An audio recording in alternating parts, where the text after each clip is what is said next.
Good morning, students. Today we are also here with some of the translations. So let's start.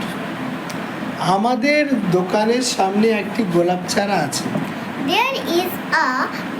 There is a rose plant in front of our shop. Okay. একদল শেয়াল মাঠে ডাকাডাকি করছে। A pack of foxes are howling in the field.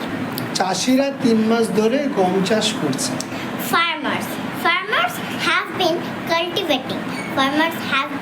cultivating wheat for 3 months. Okay. আমাদের মধ্যে 2 জন হয় অসৎ। Two of us are dishonest.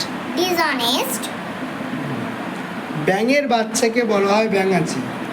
The baby of frog is called tadpole. ওকে, এবার তোমাদের জন্য একটা কোশ্চেন থাকবে, তোমরা অ্যান্সার দেবে কমেন্ট সেকশনে।